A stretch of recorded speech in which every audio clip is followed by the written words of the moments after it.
Ladies and gentlemen, it's that time again.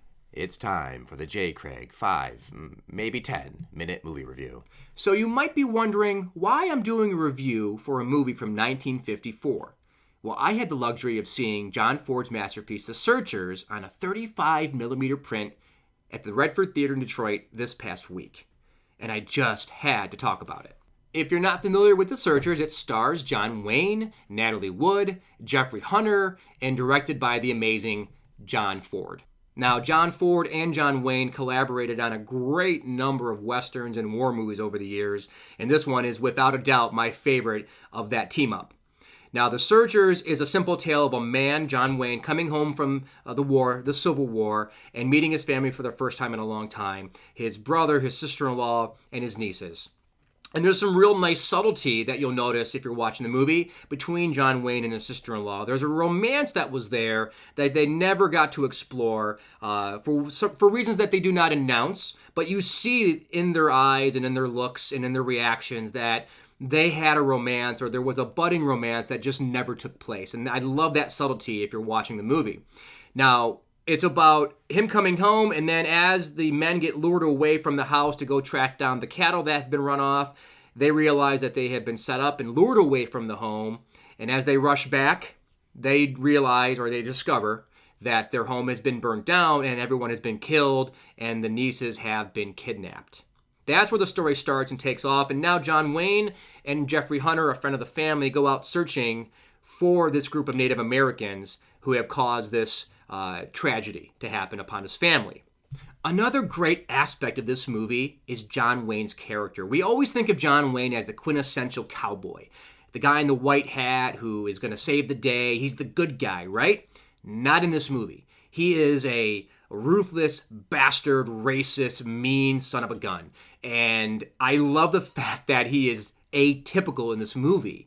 Reminds me of Henry Fonda's villain in Once Upon a Time in the West. Such a different role for him, and very effective because it was very atypical.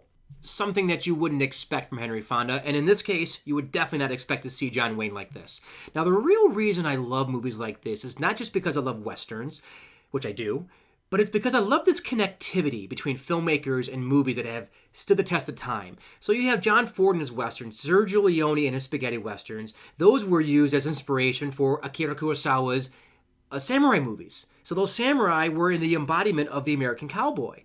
Then you have Francis Ford Coppola, George Lucas, Steven Spielberg. Those filmmakers used Kurosawa as inspiration to make their movies. And then you have new filmmakers using Lucas and Spielberg as their inspiration. So it's a cyclical, roundabout way of how filmmakers use each other as inspiration, much like Tarantino uses all these movies, westerns, Asian cinema, as his inspiration for the movies that he makes. So this connectivity, this rabbit hole, is what fascinates me.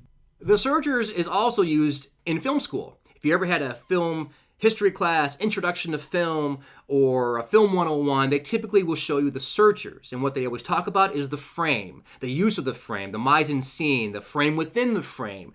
So there's a shot in The Searchers where it's a black frame, and inside the frame, you see a door frame, and out there you can see the outdoors, and then someone either walking in or walking out.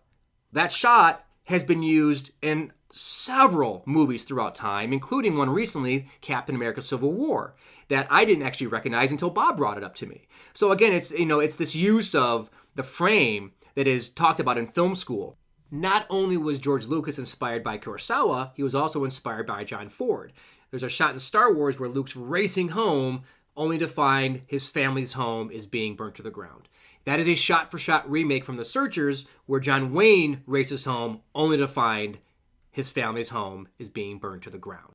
So again, it's this connectivity, this wealth of history out there from one movie to the next, from one filmmaker to the next, and how they all connect and where they drew their inspiration from. And I love finding those little things out.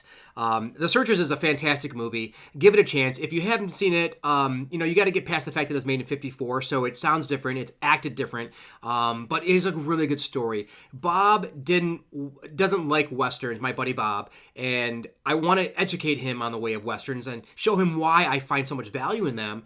And after the movie, he was very impressed. He said, "I'm really glad you invited me because I had no idea that this movie has so much inspiration from other movies and how that connects. And plus, it was just a good movie. Forget the fact that it connects to all these other movies. It's a good story. It's a good character. It's a well-made movie. And that's why it's a masterpiece. And that's why it's taught in film school or used in film school as an example of how to make a good movie. So search out The Searchers. Check it out, and then dig into that rabbit hole a little bit more and find out some of these movies like from Sergio Leone or Akira Kurosawa and look up how these movies connect and watch those movies, because you might see something that you've never seen before, that you never even heard about, and then you can see where it comes from. So thanks for listening to this edition of the 5-Minute Movie Review. Don't forget to like us, subscribe to us, and follow us. Till next time, Pilgrim.